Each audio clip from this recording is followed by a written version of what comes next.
Hello everyone, and welcome to the May installment of Out and Equal's virtual summit webinar series titled Beyond Transition, Non-Transitioning and Post-Transition Trans Employees. My name is Ben Demers. I use he, him pronouns, and I'm the Senior Associate of Out and Equal University. I'll be your host for today's call. In this session, we'll hear from two experts in the space of trans-inclusive policies and benefits to discuss how companies can more holistically support their trans employees. As many of us know, much of the conversation around trans inclusion in the workplace has focused on pre-transition and transitioning employees, which has seen a lot of success. However, there are a lot of ways that companies can support their trans employees outside of this, so this session will aim to outline some of these other strategies for support. Before we get started, let's make sure everyone's aware of the logistics for today's call. This is a broadcast audio call being held from 12 to 1 p.m. Pacific Standard Time, meaning you should be able to hear the sound through your computer. If you begin having issues with this at any time, please feel welcome to chat in or call into the number provided. If you or a coworker is listening but unsure how to sign in and see the presentation, go to readytalk.com, click Join a Meeting, and use access code 6946521. This webinar will be recorded, and the recording and slide deck will be shared with everyone who registered after the call, so you can watch it again or share with your colleagues. Please also note that we're offering SHRM credits for today's session, so if you're interested in obtaining these credits, please reach out to university@outandequal.org for more information, or simply respond to the follow-up email you'll receive after the session. I also want to mention some webinars and events to look out for from Out and Equal in the next month or so, especially with June being such a busy month for a lot of us. In terms of webinars, on June 5th, we'll be hosting a globally focused webinar on post-Section 377 workplaces in India, progress and future goals. Section 377 is the piece of the Indian Criminal Code that outlawed gay sexual encounters, which the Supreme Court of India ruled was unconstitutional last year. This ruling has signaled a major cultural shift and legal shift that companies are really wondering how to respond to. So this session will be doing a deeper dive into what that looks like. Then on June 27th, we'll be hosting our June Virtual Summit Series webinar, Unintentional Exclusion, Illuminate Your ERG's Blind Spots. This session will be discussing ways to make your ERG's programming more inclusive, so if you're interested in hearing that conversation, definitely join us then. And then finally, for upcoming events, on June 13th, we'll be hosting our second China Forum in Shanghai in partnership with Shanghai Pride and other local partners. And this is to discuss really the state of LGBTQ workplace inclusion in China. So if your organization has operations in China or in Southeast and East Asia and is looking to further diversify your work there, we hope you'll consider attending this session. Now, without further ado, I'd like to give a warm welcome to today's speakers. We'll be hearing today from Donna Rose and Dr. Jameson Green, who both first presented this session at our 2018 Workplace Summit, and I'm very excited to have them back with us today to share the presentation with all of you. Donna Rose is an author, educator, public speaker, and consultant on transgender issues, as well as the Enterprise LAN-WAN Infrastructure Program Manager for American Airlines, and of course a board member of Out and Equal. Dr. Jameson Green is owner and president of Transgender Strategies Consulting and an expert in transgender health and employment discrimination litigation, as well as past president of the World Professional Association for Transgender Health. And I'm anxious to hand the presentation over to them and let you really hear what they have to say. So Jameson, please take it away. Okay, thank you very much, Ben. So we're going to show you a couple of pictures. Donna, there you are. And there's me. And we have a lot of content today, so I'm not going to repeat any of that business on that slide, but just go straight to the goals. And what we want to go over are the fact that the traditional perspectives are actually not enough to handle the issues that an aging transgender workforce faces, but also the non-binary identities that have been proliferating over the last few years. We're going to discuss some of the issues and flaws. We're going to review some of the barriers, highlight unmet needs in today's truly gender diverse workforce, and think a little bit about where we're going from here. And we'll save some time at the end for Q&A, but please do type in questions as we go along if they come up for you, and we'll track those and try to answer everything we can. So the problem statement that we have is that best practices involving broader trans workplace policies and benefits are outdated and don't accommodate the needs of a majority of self-identified trans people. We started with the gender identity and expression in company EEO policies in 2002 and began investigating the trans wellness benefit questions in 2004. And trans wellness benefits came up in the CEI in 2006. And Donna and I both were part of the HRC Business Council driving those changes since 2002 and elevating the issues and helping to prepare the educational materials needed to help businesses move forward, particularly self-insured companies that could actually make concrete demands of insurance carriers. And the American Medical Association and WPAF, which I was then on the board, was in 2008 issued medical necessity statements, and that moved the issue forward pretty quickly. And I just clicked on the wrong button, sorry.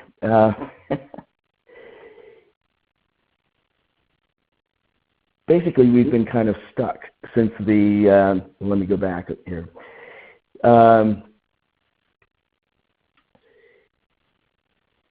In 2015, 418 companies received full credit for trans-inclusive healthcare coverage. And that actually was a tremendous achievement. And if we had not been able to achieve these kinds of changes with for-profit companies in private insurance arena, we would not have the Medicare exclusions removed, which actually happened in 2014. And then with the Affordable Care Act being, and Section 1557, which is now under threat, that moved things forward quite a bit as well. The threat there is a very real one, and we can talk a bit more about that later as we get more of this background information down. What, Jameson? So one of the things that really, one of the things I want to emphasize is that is the importance of what the Corporate Equality Index guidelines have really meant in moving recognition of trans needs in the workplace forward. When Jameson and I both started, they're really getting simple language in EEO policies was next to impossible, much less getting into more substantive day-to-day benefits of transition plans, of medical coverages, of other really meaty things that most of us never imagined we would see in our corporate lives, much less begin the process of enacting. So when we started this, diagnostic codes didn't exist in insurance plans. There was no data available as to what the true cost of adding these benefits in to support trans employees and their families, because it's not just the trans employee who are covered by these benefits. To localize it just to the employee really doesn't cover the breadth of what a benefits package covers for a company's employees. So really understanding how important all of this has been can't be understated. But at the same time, the problem is that so many companies are using those guidelines as a roadmap and stopping, not knowing where to go next. And what the basis of this conversation is that there is quite a bit to go next, that the world has moved past these standards, and as a result, real needs of the changing face of the trans population are not being met in a variety of ways, which we'll cover in this conversation. Right. Thanks, Donna. This year we are adding the addition of supporting an inclusive culture and social responsibility criteria to the criteria for the Corporate Equality Index, and that is a step in the right direction. It's something that Donna and I have been talking about since probably 2007, 2006, and so long ago. But it's a really, because it's such a soft area, very difficult to measure. It's hard to actually elaborate criteria, but we all know that having an inclusive culture and having social responsibility as a concept that drives corporate actions is crucial to making people feel safe in the workplace. And that's part of it. And the other part of it is equity. Equity for trans people and their families. Benefits parity that basically matches what people who are not trans can expect to have from themselves and their families. So, gender binary, gender normative behaviors and expectations are embedded and reinforced throughout corporate cultures.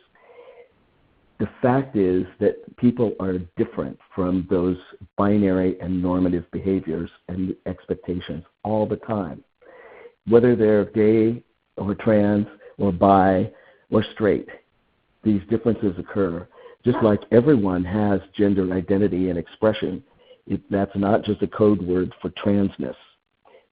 These characteristics that we all have and the variation that we all have, the level of diversity, extends through all people. And we need to grasp that and impose a consciousness of that into our corporate workplaces. You'll find that this gets reflected in paperwork, in corporate records, in how we see one another, how we talk with one another. So the whole binary conversation is a very real thing that we're not looking to replace, we're looking to augment. I had a conversation with a friend who works at Citi who indicates that now they use preferred pronouns as part of the salutation of the signature in Outlook, and it is recognized throughout the company, not just as a source of understanding the identity of the person that you're speaking with, but sometimes people can't really focus on gender based on names, so it provides some visibility that way. So we'll have some understanding here about some of the gender normative and binary things that you'd never stop to think that are really just there and affect people and their identities and their ability to do their jobs in our workplaces. Go back one of the tools that go back again. Go back real quick. Yeah, yeah. There we go. I wanted to talk a little bit about the transition focus. So part of the problem is that the main thrust of many trans benefits or trans paths is perceived to be what we call midlife transitioners. So when I came out 20 years ago and when Jameson came out, there was a sense of 30 years ago. Yeah, I wasn't going to go there, but okay. There was to be trans, was to do this, and here was the path, and it involved these steps that would provide an opportunity to make a full physical and cultural gender transition and then move on with your life. That was the general thinking of at the time. And so what's happening now is that we have people who really don't ever care to transition, at least not in that capacity. And at the same time, we have many of us who are 20 or 30 years past that stage of our lives, and we have to deal with the fallout from what those procedures and what those hormones and what those those things that we've done over the course of that particular element now mean in our lives, whether it be increased rate for thrombosis or clotting or heart issues or surgical revisions. There's a whole host of things that need to be considered that are outside of the main normative transition focus that we've always kind of time-boxed through our policies. And then there's the third piece of this, which is the CEI, where there really needs to be a roadmap to help companies recognize this and move beyond what the baseline of 100 is for a equality score in order to meet their employees' needs.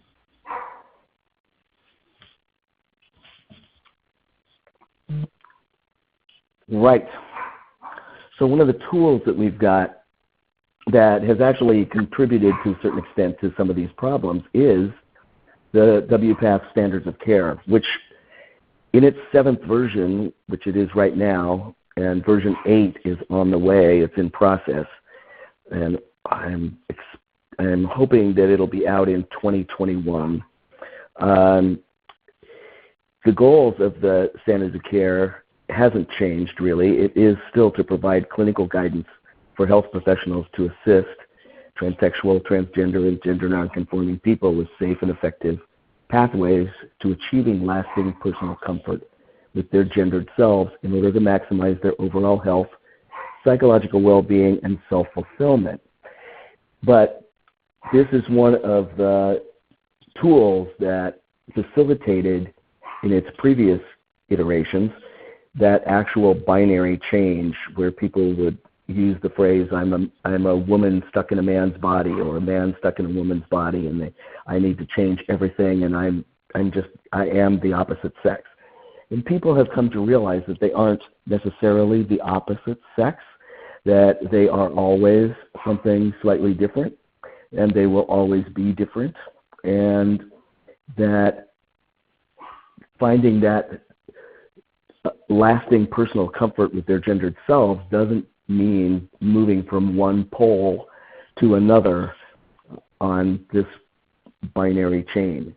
It may mean landing anywhere. So one of the things that insurance companies have done along the way is look for, inside the document of the Standards of Care, anything that looks like a checklist. And when they find something that they can make into a checklist, that's what they say are the criteria, which is not always it does not always match what the Standards of Care say is what's good for the health of the individual. So there is a conflict. And sometimes when corporations want to get their benefits packages in line with what the Standards of Care say, it can be a real negotiating process with the insurance company because they like the checklist way of looking at things. Because the people who process the claims don't really know much about what's going on with the treatment, and they will look for anything to just say, oh, does this qualify or does this not qualify? And it's really amazing, though, yeah. really how it manifests itself, because when you look at what the Standards of Care say and what they mean, it's not one and the same. And I'll just give you a personal, real-life, recent example. I recently went to a doctor for a procedure that was a follow-up to something that happened 20 years ago. But in order to take advantage of the benefits, we needed to use the diagnosis code that indicated it had to do with being trans. And in order to take advantage of that, I needed to provide 2 letters from my therapist saying that I was of the right mental mind to be able to undergo these procedures. Now, I haven't had a letter for a therapist in a long, long time. Typically speaking, that was a requirement at the very beginning for many of us. that we still bristle at, the whole gatekeeper conversation that could push us way past an hour. But be that as it may, recognizing that there is no one-size-fits-all, check-the-box approach or solution, that each of these situations is inherently unique, and that these guidelines are just that, guidelines that need to be applied intelligently and based on the situation. The good news is that until any of us kind of bump up against them or challenge them, we don't know that they're there, and they're well-intentioned, because as soon as I encountered this in my company, we got past it without so much as a hiccup.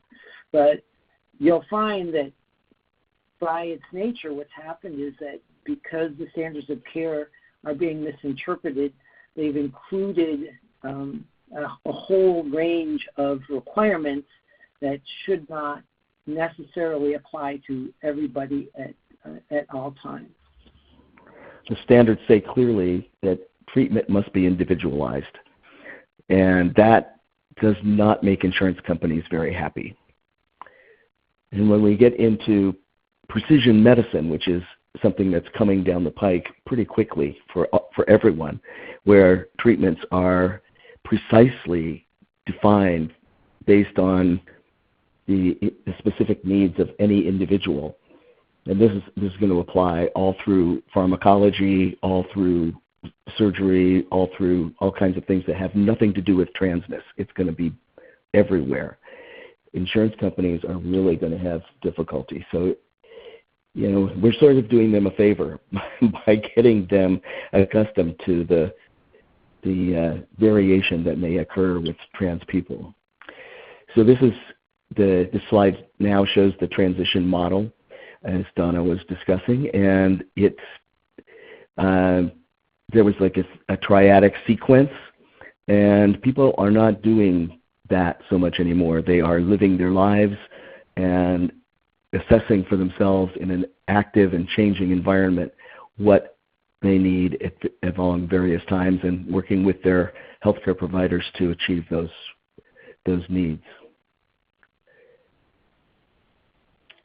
Again, the model is based on the gender binary, and a traditional transition, even though it has those triadic sequences, does not really end at surgery. Oh, can we go back? Can we go back? Oh, yeah. Yeah, there we go. So there are a few things to point out here that are really critical. For me, in my transition, the single most profound thing that I did was my facial surgery. It had nothing to do with genitals, but everything that I had to do cost money, and all of it came out of my own pocket. There's a very real sense of a gap, because so many of us can't afford the procedures that are necessary in order to get us to where we need to be, whether it's hair removal or facial reconstruction or body contouring or hair grafting or hormones. There's a whole host of things that are really important that may or may not be covered under a company's guidelines, but that really should be covered, because those are the really profound things. That then leads to a question about if somebody didn't have a procedure when they transitioned because they wanted it, they felt they needed it, but they couldn't afford it, but they're now working for your company where you cover these things. They may be past their transition point, but is there a justification why they shouldn't take advantage of the coverages that are provided to them, although they may fall outside of that window, whatever those things are. So there are a whole host of things that really aren't linear or really need to be considered in terms of the context of how they happened or when they happen, and then how those get considered in the context of your benefit plans or your corporate cultures.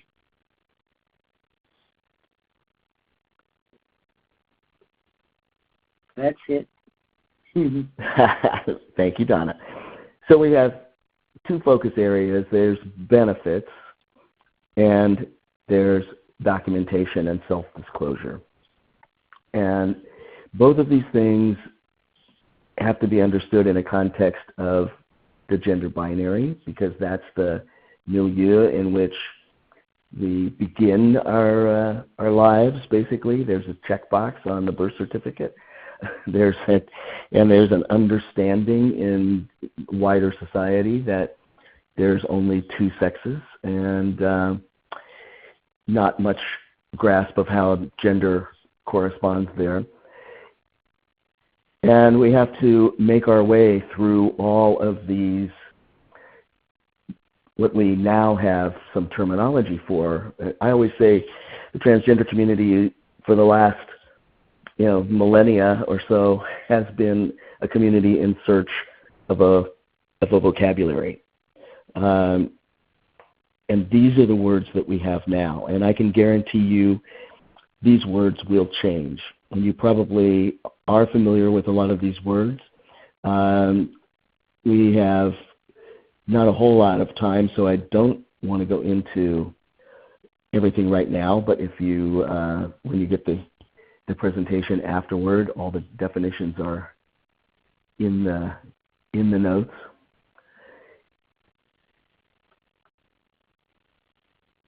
And the barriers that we have are traditional thinking, complacency, unawareness, the limits on availability of resources, the need to make the business case, and cultural competency. And I would say, having just read the HHS proposed rule for removing Section 1557, or the aspects of 1557 that have to do with gender identity and pregnancy, I would say that some religious perspectives are definitely barriers right now. Would you say, Jameson, with everything that's Yep. happening right now, as kind of a point in time, just today is what? I lose track because I'm in London, so I think I've lost today somewhere over the Atlantic. but it's the 28th of May. The 28th of May. And in the last 2 weeks, we've had the government making decisions on rolling back protections and the shifting waters. Does that play into when we talk about government intervention? Would you consider that to be a barrier as well, based on what's happened recently? Certainly wasn't when we originally gave this in Seattle, but just curious as to your thoughts. Absolutely. This particular administration is incredibly hostile to transgender people. And I think that they are actually scapegoating transgender people and using the angst and the divisions that they've created around transgender people to bond with people who are anti-abortion and basically traditionalists in many ways. So it's the what is the word? Not evangelical, but just conservative fundamentalists. That's the word I was looking for. Fundamentalist religious perspectives are being sort of tacked onto in order to increase hostility toward trans people. And reading the proposed rule is basically relies on a lot of Christian biblical notions that are antithetical, I think, to the way that a government in a free society should be administering programs and social issues. So it's just hideous what's going on right now. This is, I think, worse than when we were left out completely before the insurance exclusions started coming in the 1980s. And they weren't even really all that prevalent until the late 80s. But, we managed to get rid of a lot of the exclusions only to be faced with this new attack now, which is quite insidious, very difficult to fight. It's a barrier. Mm-hmm. So there was a question came up in the feedback about what was it? So there's an unintentional age bias with certain benefit offerings. Is that accurate? Christopher Jordan asked that question. And this is sort of how we're trying to look at it, a three-dimensional view. You've got much more than just, in the traditional way of looking at it, an individual as an adult comes into a setting where they now have access to benefits. They say all the magic words, which are, I am, or used to be, I'm a woman trapped in a man's body, or whatever, and then they go through this triadic sequence, and then they come out the other side, and it's all over. They just go on with their lives, and the whole objective is to become a normal person. And the fact is that trans people have to always struggle with how they fit into the world, whether they have treatment or not. Treatment can help many, many people, and that's what evidence-based medicine has discovered. But what we have to start looking at now is this three-dimensional view. We've got a population with needs. We've got the elements that in people's lives versus, and in conjunction with the benefits that are available or not available to them, and then time. Trans people are almost always anachronistic. We all have things about us that are older than some people and younger than some people, and older than our immediate cohort, or younger than our immediate cohort, simply because of our gender variance. And it's very individual. And I always used to say, there's no one way to be trans. And Sarah McBride says there is no one-size-fits-all narrative. Everyone's path winds in different ways. And that's what we need to start becoming conscious of, and realize that these simple check boxes is the way of saying, well, somebody who starts their transition at age 50, which can happen, is actually going to have some experience that mirrors an adolescence experience. And then their body is never going to be an adolescent body. So their body is going to have to deal with different kinds of physical manifestations or different kind of physical issues that come up. Whereas somebody going through an actual medical transition, a standard type of transition at age 22, is probably going to have pretty smooth sailing because their body is young and heals quickly and responds quickly and is strong. So these are some of the kinds of things that fall into play, and someone can have situations where they start the transition in their 30s, but finish it in their 60s or even 70s. So, as Donna was saying earlier, why should someone who's actually been already living for 20 or 30 years in the gender that they know themselves to be require a mental health evaluation to have a kind of a maintenance surgery that other people would be able to have without any kind of question.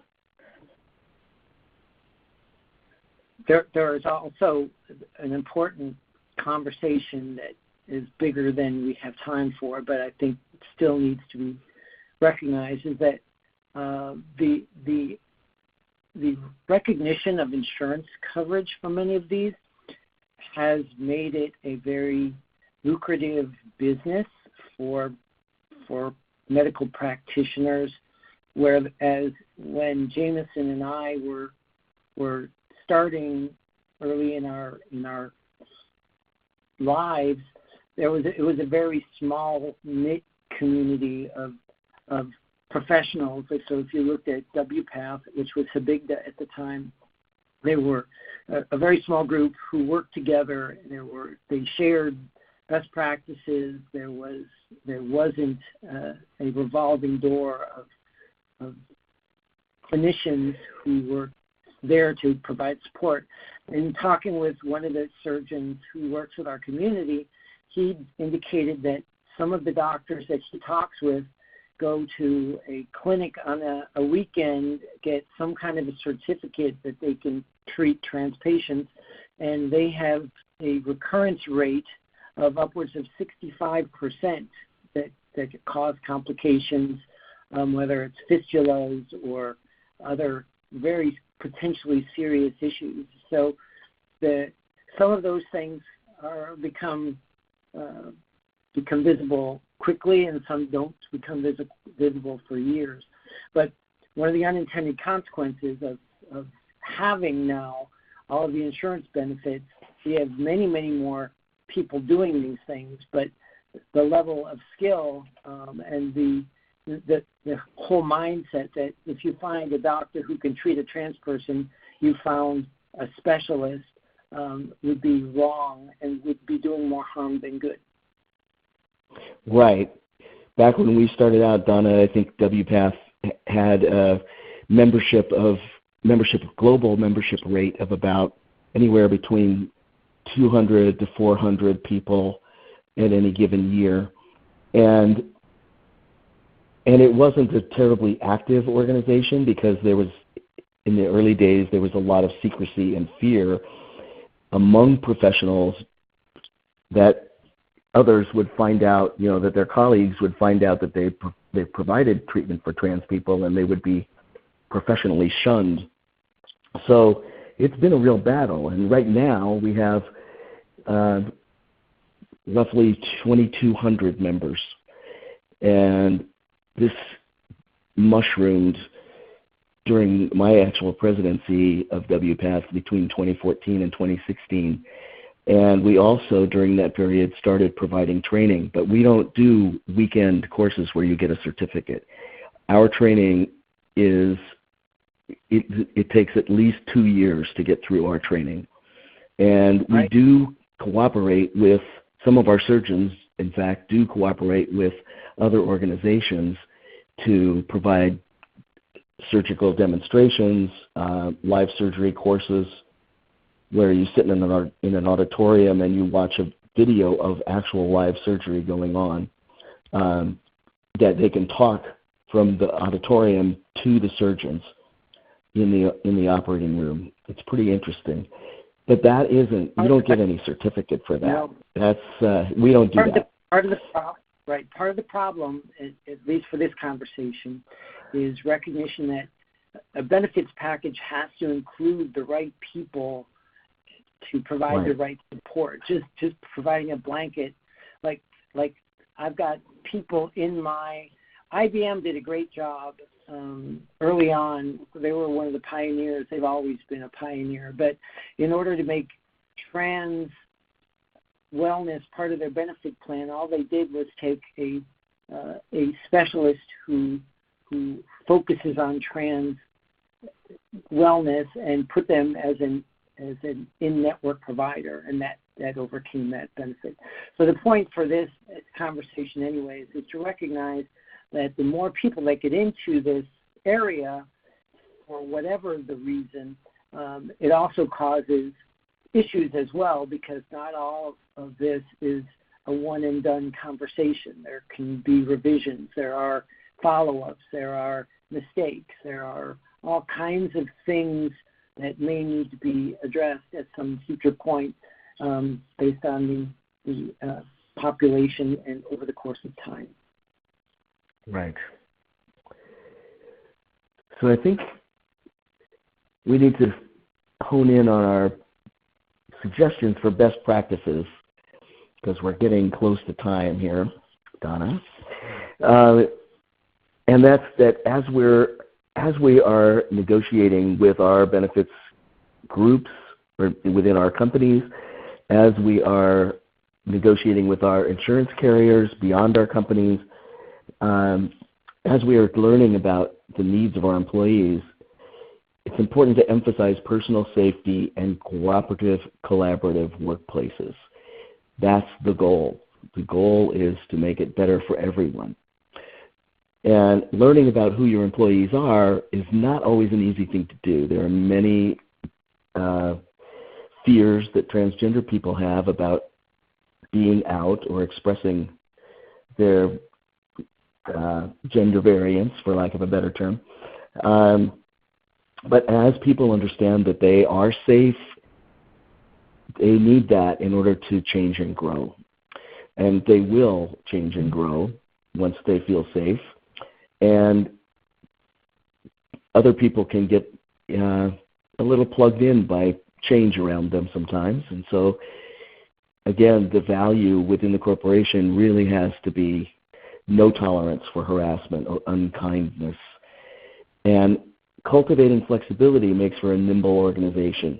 And it's all that kind of social flexibility that makes people feel safe and increases people's capacity can also increase the bottom line for your corporation. So that's the mindset that we want to encourage as we move forward to try to understand these issues. We have to look at the specific contingencies for each company. We can't say, all right, this is the list of benefits you need to have. I mean, we can say that, but it's not going to be 100% inclusive. We can't list all the CPT codes that people might be using in order to process billing because of procedures that are being done. A doctor has to have the professional capacity to know what to do at any given time, and it might not be on the list, and still it might be something that a person needs. So again, we need to promote the kind of openness and flexibility within our systems that incorporate trans people in all aspects of their lives. That's going to benefit everyone in the long run. When we came up with those best practices, we wanted to make sure we weren't creating a checklist. They're very broad for a reason, because it focuses on a whole cultural competency conversation that's come up a couple of times, and everything is connected in this model of physical health, mental health, opportunity for growth, opportunity for expression, opportunity for safety. I'm a big believer in Maslow, if you remember the hierarchy of needs back from Psychology 101. And in order for us to build an environment where we can encourage people to become self-actualized, we really need to recognize the elements or the ingredients that are important. So certainly having being no harassment or unkindness is a broad statement, but if you get a group of folks together as to things that make them feel like they're not being tolerated or that they are being harassed, and put something together, you will have a much better plan than if we came up with our own paint by numbers best practice that could or should be applied across every company or every group. Okay. Right. So I'm gonna shoot ahead to the reference materials because then we're going to open it up for questions right away. I just want to say that there's a couple of these books here. The first two items are available. They're pretty good, and they basically are good for getting the bigger picture of the non-binary and real diverse and real belonging in the workplace. And the Standards of Care version 7 are free at the WPATH.org website. You can just download the document in many, many languages. And version 8, like I said, is forthcoming. It'll be good if it gets out in 2021. I don't know that it'll get out in 2020, but it's very ambitious. There's a lot of changes going on and an awful lot of people working on it. And then I've got my website, or it's not a website, my email address there, in case anybody wants to get in touch and ask more detailed questions about the medical aspects and the legal rights aspects of things. So you have so much spare time, right, Jameson? You've got so much spare time on your hands. I know, but I'm thinking not everybody's going to call at once, right? Please don't. Or you can reach me as well. It's DonnaRose.com if there's anything that I've said that I can help with as well. Please use us as resources. We may not be able to give all the answers, but at least we can point in the right direction. We can try, yes, absolutely, and we really do care. So, Q&A. Ben, are you going to moderate the Q&A? Yeah, I'll hop in. First off, thank you both so much for that presentation. And I want to mention, I think that you may have said this earlier on, Jameson, but just for everybody listening, the presentation that you'll be receiving after this call is kind of the full version of this presentation. This was the condensed version from Summit, but you'll be receiving a full version of the presentation, which has something like double the slides and has very generously, Donna and Jameson have included the presenter notes, so there'll be a lot more detail there as well if you want to be looking in for specific things there as well. Just wanted to make sure we mentioned that. The first question that I actually would love to ask, this is coming from Tanner Arnold. So how do you respond to people who question the need to be inclusive of critical procedures for trans people, which for cisgender people would be considered elective? For example, hair removal or breast implants. This seems to be the biggest argument against being inclusive of procedures outside of SRS, GCS. Somebody saying, well, we wouldn't cover this for a cis person, so it can't be supported equally. Well, almost in every case where there's a procedure that modifies a body, there is a reason to do it. And in the case of trans people, the reason has to do with gender dysphoria, which according to the World Health Organization is no longer classified as a mental health condition, but is now classified, it's actually renamed gender incongruence or incongruence. They sometimes say incontinence, but usually it's incongruence. That is in the new chapter of the International Classification of Diseases called sexual health. So it's no longer a mental health condition according to the World Health Organization. That's as of just a couple days ago, or 3 days ago. And so when you have a diagnosis of gender incongruence, which actually won't be applicable until the United States adopts ICD-11. Right now we're at ICD-10, so we're still stuck with the gender dysphoria classification. If you have gender dysphoria, then, and this is a treatment for it, then that's the treatment.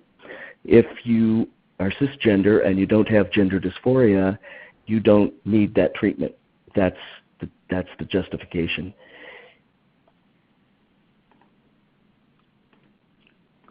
These are medical conditions, and so part of the problem is that people look for ways to apply cosmetic or subjective devaluation to them, whereas what these are to others are really life-affirming procedures for trans people. I liken them to surgery for for a patient with a hair lip or other disfigurement that really opens the door for a better quality of life, far more than any kind of a cosmetic conversation. But my dad used to say that for those who understand, no explanation is necessary, but for those who don't, none will suffice.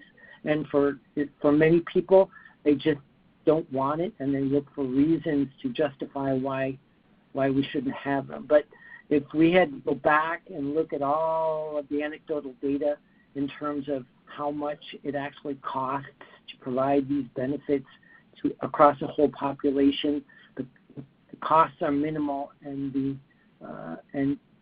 value. And the benefits are indescribable. Yeah. Exactly. Thank you.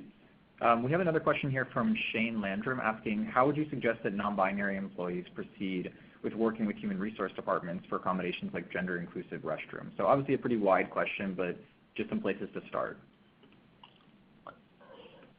Sure. Gender-inclusive restrooms are a physical modification to the space that basically requires, it doesn't necessarily require anything more than signage, which is pretty inexpensive, but what it requires ahead of that is a cultural shift that makes it safe for people to actually use a gender-neutral bathroom. And that can actually take a while. And you need, I think, to get real upper-level buy-in of around the importance of this kind of accommodation and how it can benefit lots and lots of people. It's not just something for trans or non-binary people, but it actually can benefit anyone. It's something that's very common in Europe. It's not a threat where people are well-behaved, and people are supposed to be well-behaved anyway, even when there's segregation in restrooms. People are supposed to be well-behaved. So it's a long conversation, and it pays to be as diplomatic as possible and as supportive and encouraging as possible of the people who you need to enlist for your support. And I'm sorry, there's not an easy answer, but go ahead. I think what you're saying is that this is a strategic conversation. It's not just a quick fix of a one or two thing. Right.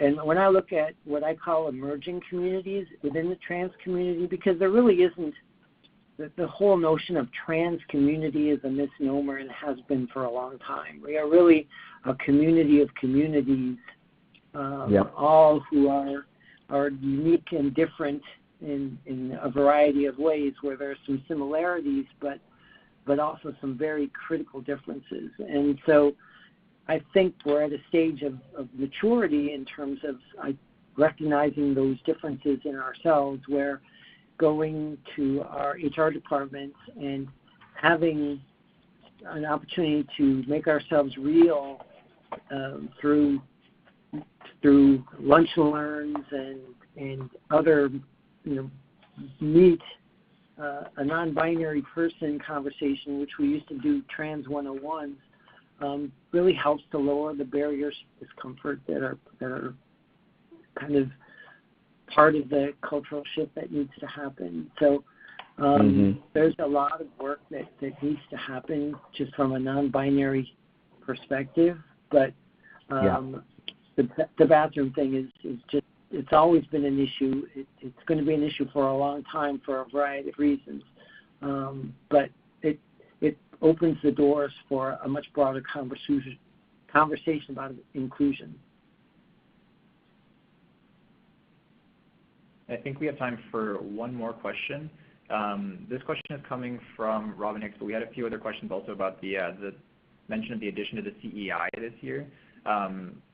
Was it an addition for the 2019 CEI, or is it one that they're planning to include moving forward? So if actually we head back to that slide really quickly, I think this is around the additional for supporting an inclusive culture and social responsibility criteria. Donna, can you speak to that? Okay. So last year at the summit, they were talking about addition of new criteria. There'll be a whole bunch of new criteria coming out. When we were on the business council, the way things typically work is that they'll give 2 years notice before they make changes, because there's a significant concern that companies won't be able to enact the policies that are necessary to maintain the perfect scores. So I'd need to turn to someone from HRC to provide more detail as to what it comprises that score. But knowing that the Corporate Equality Index is a changing document, it's just that society changes and the needs of the population change faster than the mechanics of the CEI can change. It's like the standards of care is sort of the same way. It takes a long time to collect the medical evidence to back up what clinicians know to be true. But yeah, it's unfortunately a long, slow process. Jameson, you mentioned to me that WPATH is writing a letter to outline the need to apply some consideration and care when applying the standards of care. Is that something you want to mention quickly in the couple of minutes we have left? Well, there's a lot, actually. This new version of the Standards of Care is going to be the first edition that includes a section on ethics, and I'm a lead writer on that section, and that's one of the places where I want to make those points. We have already an expanded version of the medical necessity statement that was originally done in 2008. I rewrote it, and it was reissued in 2016. It's twice as long. It's pretty involved, and there's a lot going on. But it's sometimes insurance companies go, well, we don't have to listen to WPATH. They're not really a medical organization, which we are. It's an advocacy organization, which so is the AMA. But they try to discredit us with that kind of labeling. So it's a tough battle. But we're working on it. Awesome. Thank you both. I know that we have only a minute left and that I'm sure people have to get to meetings, things like that, but I want to thank everybody for taking the time to join this meeting, and I want to thank both you, Donna and Jameson, for being a part of this presentation and for leading this conversation with us here today. We really appreciate that. And a reminder to everybody that all of those who registered will be receiving a recording of the presentation and a copy of the deck in an email within the next few days. I also want to remind everybody that we have many more sessions coming up in June, as well as our Shanghai Forum coming up June 13th. So if you're able to join us for any of those, we would love to have you. And a last reminder that those who are looking to access SHRM credits for today's session, you can reach out to university@outenequal.org so that we can provide you with the activity ID for the session. So thank you all again, and we hope to see you all next time.